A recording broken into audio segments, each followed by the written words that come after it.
CBN, eleições 2014.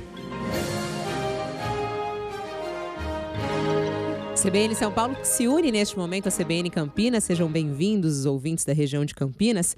Vocês já escolheram o candidato ao governo do estado de São Paulo? A CBN começa a partir de agora as entrevistas com os concorrentes, justamente para a gente saber quais são os projetos que estão sendo discutidos, conhecer um pouco mais quem deseja governar esse estado, que é o maior do nosso país. E a ordem das entrevistas foi definida por um sorteio. Dos 9 candidatos, 2 candidatos, Geraldo Alckmin do PSDB e Raimundo de Jesus do PCO, não vão participar porque não compareceram nem mandaram representantes no sorteio. E segundo a carta convite que nós enviamos a todos os partidos, o não comparecimento significa justamente a desistência de participar. Então, Geraldo Alckmin e Raimundo de Jesus não vão participar dessa rodada de entrevistas. Você, ouvinte, pode sim participar, mandando sua pergunta para cá. Ela é muito bem-vinda, fabiola.cidral@cbn.com.br. Pode acessar também o site da CBN. Essa entrevista está sendo transmitida em áudio e em vídeo em cbn.com.br. E você pode participar também pelo WhatsApp. O telefone de São Paulo, 11 999 131 943. 999 131 943. O nosso primeiro entrevistado já está aqui ao meu lado, é o candidato do PCB, Partido Comunista Brasileiro, Wagner Farias. Servidor público municipal, Wagner tem 34 anos, nasceu em Caruaru, em Pernambuco, mas agora mora em São Paulo, mora em São Paulo há 22 anos.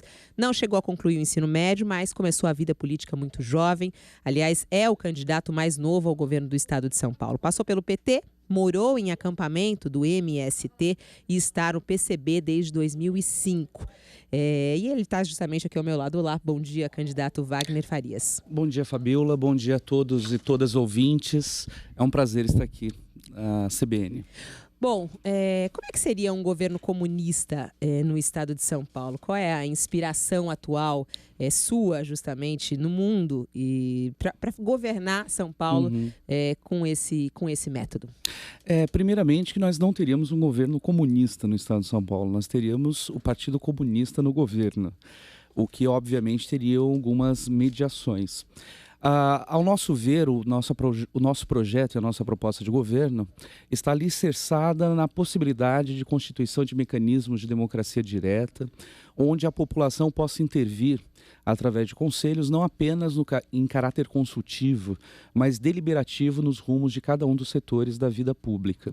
Então, acredito que o grande diferencial de nossa proposta seria a participação direta na população, através daquilo que a gente chama de Constituição do Poder Popular, e, ao mesmo tempo, da desmercantilização da vida, tirando a prioridade do atendimento à lógica do lucro em relação às necessidades da população. E essas participações, o senhor falou através de conselhos. Que conselhos seriam esses? Conselhos em todas as áreas. Nós defendemos que é possível que a população exercite a democracia direta a partir de conselhos populares de saúde, educação, de segurança pública.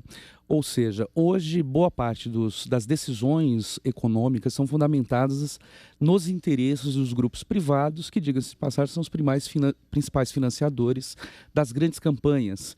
O que nós queremos é inverter essa lógica, exercitar com a população a participação dela na decisão de cada um desses setores. Bom, nós estamos acompanhando aqui, o senhor está inclusive acompanhando, a sua equipe que está aqui acompanhando, que está ocorrendo neste momento no centro da cidade de São Paulo, um grande confronto, vários pontos na cidade de São Paulo de confrontos. Tudo isso começou justamente com uma reintegração de posse num hotel abandonado.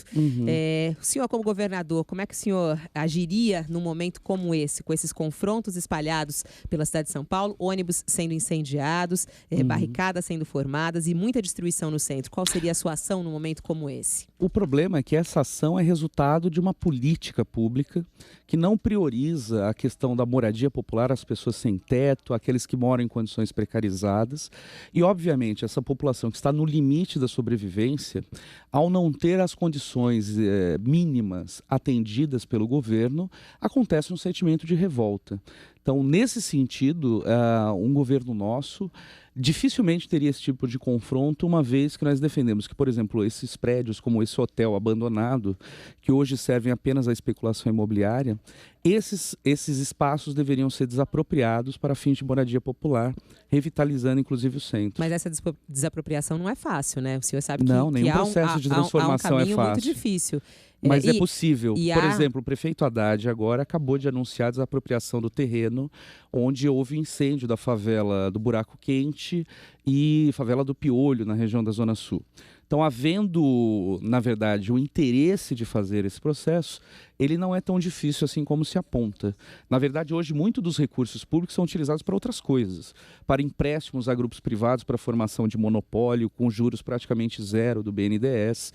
Então, é uma inversão de lógica de prioridades. É isso que nós defendemos. Agora, o senhor é a favor de destruição, por exemplo, de um ônibus para se manifestar? Isso é uma sensação de revolta dessa população, como eu disse, está vivendo no limite da miséria, né?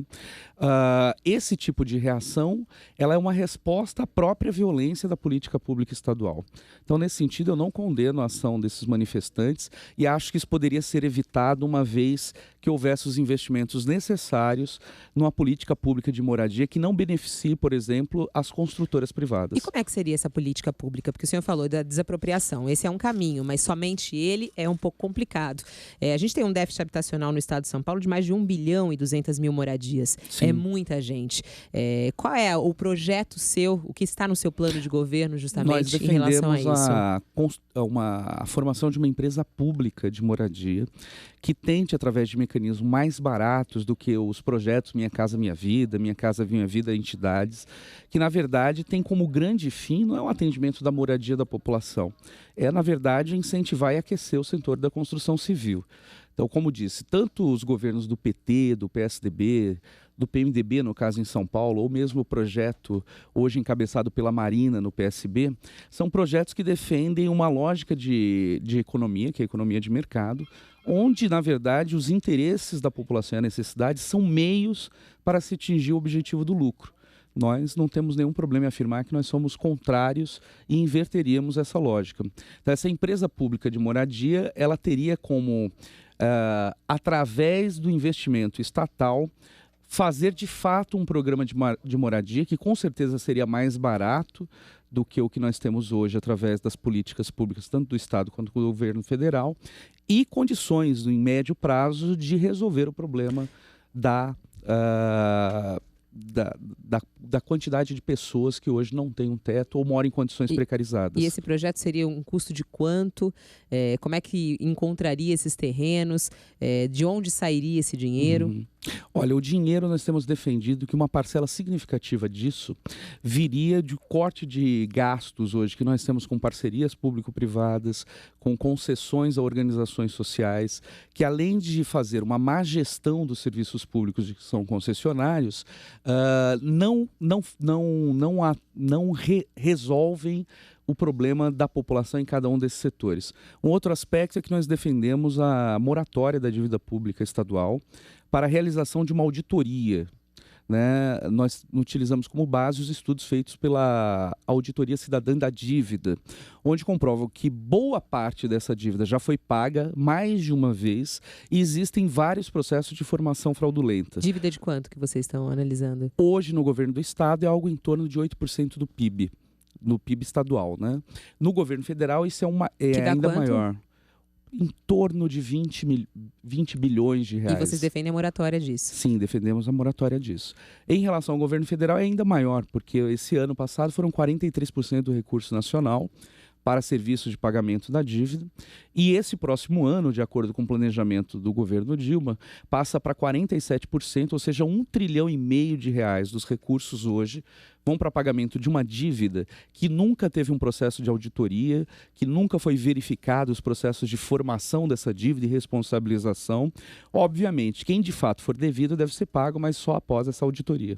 Bom, a gente continua vendo as imagens aqui que estão sendo transmitidas. Nossos repórteres estão no centro de São Paulo acompanhando esse grande confronto que ocorre neste momento no centro de São Paulo. E a gente relembra um pouco também das manifestações do ano passado, né? Que inclusive o senhor participou ativamente. Em todas elas. Em todas elas. Foi até atingido por bala de borracha em algum episódio. Bom, essas manifestações falavam muito do desejo de mudança na política Correto. brasileira como um todo.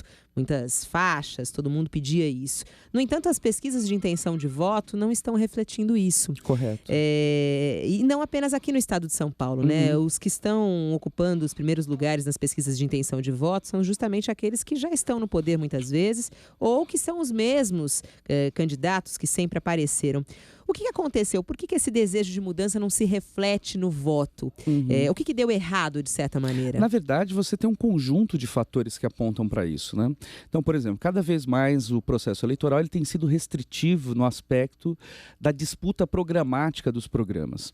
Então, por exemplo, estranhamente, a nossa candidatura, por exemplo, ela tem um baixíssimo percentual, ou seja, no momento, de acordo com as últimas pesquisas, a gente não tem sequer feito 1 ponto percentual nas pesquisas, mas, ao mesmo tempo, nós somos a candidatura com menor rejeição.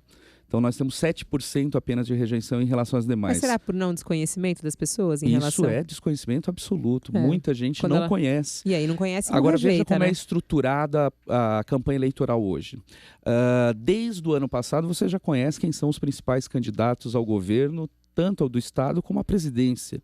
Os programas de debates nas rádios e TVs, geralmente, só convidam os partidos que já têm representação na Câmara. A cláusula que só obriga o chamado de candidaturas que tenham representação, na verdade, virou uma cláusula de barreira. A cobertura jornalística é completamente parcial e diferenciada em relação a esses projetos.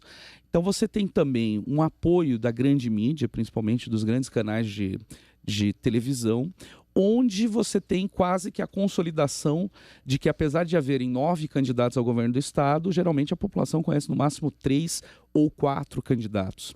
O segundo aspecto é que as manifestações do ano passado elas juntavam um conjunto de fatores, mas ainda foram extremamente despolitizadas e nós relegamos isso ao papel do PT no último período. O PT, que foi uma organização da classe trabalhadora, ela foi responsável por uma deseducação política, a ponto de, por exemplo, a população rejeitar a forma de partido político como um todo, mesmo não conhecendo as diferenças que existem entre eles. Então, o que não se aponta diretamente ao voto tem a ver com essa estrutura que facilita e consolida um sentimento, um senso comum conservador na população. E o que foi conquistado com essas manifestações? Eu acho que rompeu-se um apassivamento, né? Nos 12 anos de governo federal do PT e mais de 20 anos do PSDB, você tem vários mecanismos de tentativa de controle dos movimentos sociais, da atuação dos grupos organizados em luta pelos seus direitos. E isso, as manifestações do ano passado, rompeu um ciclo.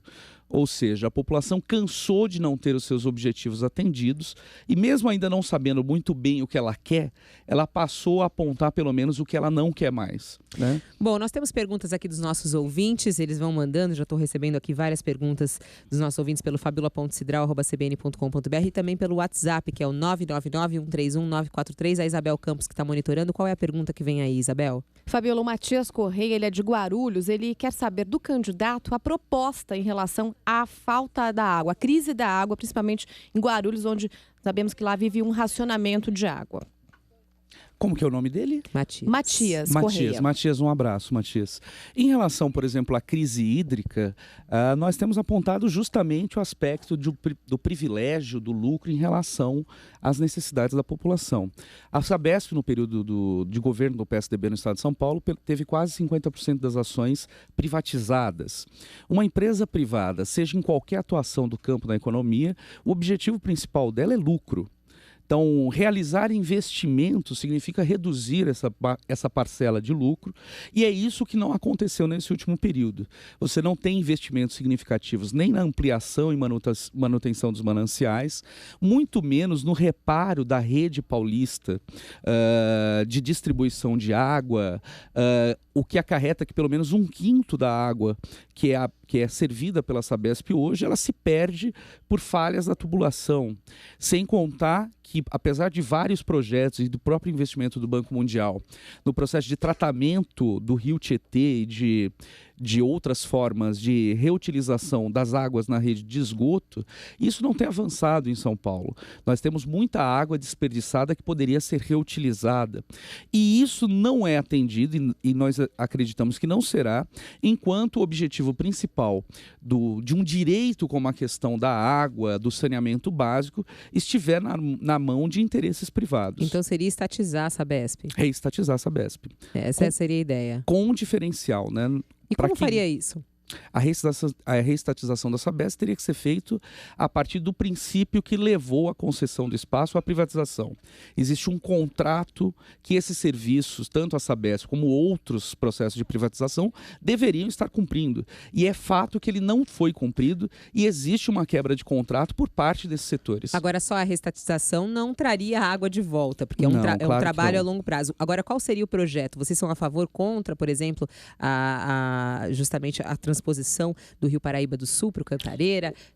Quais são os projetos que vocês trariam justamente para poder trazer a água de volta e o abastecimento normalizado? Por exemplo, na nós cidade, estivemos no Sindicato dos Engenheiros do Estado de São Paulo e podemos dialogar com um setor que é técnico e não tem necessariamente interesse voltado ao lucro, que existem vários estudos e projetos de engenharia ambiental onde você poderia não só ter uma política de preservação do meio ambiente, como constituir as condições necessárias para que o problema da falta de água não acontecesse em São Paulo. Então, em primeiro momento, hoje, nós temos uma questão emergencial. O governo do PSDB faz hoje um racionamento de água em todas as regiões, principalmente periféricas. Todos os dias quem está em casa, à noite, quando abre a torneira, percebe que faltou água. Só que ele não anuncia isso para que isso não tenha impacto eleitoral. Nós temos que ser honestos e transparentes com a população e realizar imediatamente uma política de racionamento a fim de que a população não seja exposta a mais riscos, por exemplo, com a utilização do volume morto do sistema Cantareira, que não somente por contaminação de micro-organismos, mas, por exemplo, de metais pesados, coloca a saúde da população em risco. A transposição do Rio Paraíba, isso não tem qualquer estudo hoje do impacto ambiental a longo prazo. É uma medida que não resolve imediatamente e, pior, prejudica não só o abastecimento e a reposição dos mananciais hoje existentes em São Paulo, como põe em risco o abastecimento de água no estado do Rio de Janeiro e de Minas Gerais. Bom, 10 horas e 47 minutos, estamos entrevistando aqui o candidato ao governo do estado de São Paulo, justamente Wagner Farias, do PCB. E nós temos uma pergunta do nosso comentarista, o professor Marco Teixeira, que está conosco do Discuta São Paulo. Olá, professor Marco, bom dia. Bom dia, Fabíola. Bom dia, candidato Wagner. Bom dia, bom dia. Pois não, Fabíola. A sua pergunta. A pergunta já? Claro, com certeza. Wagner, me diga uma coisa, Wagner. Acho que tem duas questões centrais na ação do governo estadual, não é? Educação e segurança pública, não é? Educação, sobretudo no ensino médio, cujos dados mostram que talvez seja uma das áreas que menos se avançou do ponto de vista de melhoria de qualidade. Primeiro eu queria saber o seguinte, como que você avalia, tá, a política educacional do Estado hoje para o ensino médio, para o ensino técnico, né? E do ponto de vista de segurança pública, se você tem algum projeto, sobretudo no que se refere ao tipo de abordagem que a Polícia Militar tem hoje em momentos tensos como esse, né? Em momentos que, de certa forma, tem que se relacionar com manifestações, desocupações, né? Ou, de certa forma, também em momentos onde você tem um clima na cidade que faz com que as pessoas tenham medo até de se manifestar. Ou seja, o que você pensa dessas duas coisas, Wagner? A primeira pergunta tem a ver com... Eu peguei parte da pergunta. Uma política educacional, a política educacional. Ensino médio. Então, em relação à política educacional, nós temos que perceber um fato. A política de progressão continuada, que se converteu na aprovação automática, ela só tem condições de funcionar com um processo de planejamento e estabilidade do profissional da educação, no caso, o professor. O governo do estado de São Paulo tem incentivado e feito processos de precarização na contratação de professores, fazendo concurso e não chamando os professores concursados, ou demorando muito tempo para isso e substituindo isso pela implementação do OFA. o ocupante de função atividade, que é um profissional precarizado que não tem condições de fazer planejamento a médio e longo prazo, uma vez que ele não sabe se permanecerá na mesma escola no período seguinte. Então, a progressão continuada, na verdade, foi um projeto que a precarização das condições de educação levaram a simplesmente entrar em falência, né? Você tem baixíssimos salários dos profissionais da educação, pouquíssimo investimento em estrutura e infraestrutura para ações pedagógicas e, obviamente, isso precisa ser revertido, primeiramente melhorando as condições de trabalho e salário de todos os profissionais. Para além disso, é necessário diálogo com os próprios profissionais da educação e com a população a respeito dos projetos e alternativas ao que vivemos hoje, que é um estado de falência do ensino público estadual. Em relação à questão da segurança pública, nós não acreditamos na linha de que a repressão física violenta por parte do Estado é medida que resolva o problema da criminalidade ou que seja preventiva em relação a ela. Inclusive, entendemos que a polícia militar é parte dessa violência que o governo do Estado julga combater. Polícia Militar é uma corporação que é herdeira e herança direta do período da ditadura militar e que até para atingirmos um grau mínimo de civilidade, ela deveria deixar de existir, sendo substituída por uma corporação civil de segurança e que nós defendemos que tem um caráter comunitário. Bom, obrigada, professor Marco Teixeira, pela sua pergunta. Quer colocar mais alguma coisa, professor? Acho que, Fabiola, acho que mais na questão da segurança pública. Se eu entendi direito, o Wagner está defendendo que uma corporação civil passe a desenvolver esse problema, essa ação, né? O que seria uma mudança significativa nesse processo, né? Agora, do ponto de vista orçamentário, Wagner, quando você pensa em todas essas questões para a educação, cabe no orçamento, Wagner? Olha, com certeza cabe, e aí depende daquilo que nós afirmávamos no início, né? É necessário fazer uma inversão de valores, que é o benefício da população antes do benefício dos grupos empresariais. E nisso nós não temos nenhum problema em afirmar que nós somos contrários à atual lógica de política de governo feita tanto pelo PSDB quanto pelo PT. Bom, obrigada, professor Marco Teixeira. Amanhã estamos de volta com mais uma entrevista. Bom, já que ele tocou no assunto de educação, além desses problemas todos que foram falados, a gente tem problemas também de evasão escolar e faixa etária inadequada nas escolas, né? 33% dos alunos do ensino médio, por exemplo, estão na faixa que não é adequada, não estão na faixa adequada. E na sua história, a gente olhando a sua história, o senhor não concluiu o ensino médio. Não, na verdade, essa informação estava errada no site, sim. Eu tenho ensino médio. No site do próprio... Já está corrigido lá. No que vocês Se você olhar agora, está corrigido hoje, no site do... Não, do TSE Isso mesmo. Que eu procurei, O senhor concluiu. Concluí ensino médio, cheguei a iniciar a universidade, mas assim como boa parte da classe trabalhadora, a dificuldade não é apenas o acesso à universidade, mas sim a permanência. E isso tem graves fatores ligados aos problemas sociais. Ou seja, muitas vezes o jovem em idade escolar, ele é tensionado a abandonar os estudos devido à necessidade de ter que trabalhar cada vez mais cedo ou porque não encontra nos estudos uma alternativa para ter uma perspectiva de vida diferenciada daquela que ele tem. O senhor passou por essa situação? Claro, de certa dificuldade? Claro. Eu sou trabalhador, eu trabalho assalariado desde os 10 anos de idade. Trabalho infantil. Trabalho infantil. E isso, apesar de muita gente esconder, isso é cada vez mais presente numa sociedade desigual como a nossa. Trabalhava com o quê aos 10 anos? Aos 10 anos eu trabalhava numa fábrica de bolo, fazendo entrega e participando no processo de produção de bolos, salgados. Aqui em São Paulo? Não, em Caruaru, Pernambuco, na minha cidade natal. Aqui em São Paulo, meu primeiro emprego registrado foi aos 14 anos, como office boy, logo após chegar em São Paulo, migrando de Pernambuco para cá. E isso é uma realidade muito comum nas periferias, nas zonas mais pobres das cidades do estado de São Paulo, onde você tem a luta por sobrevivência da família impulsionando a necessidade de que cada vez mais jovens as pessoas trabalhem em trabalhos precários, em cargas horárias, para além, inclusive, daquilo que deveria ser a legislação o que exige a legislação trabalhista, e isso é um dos fatores fundamentais do processo de evasão escolar.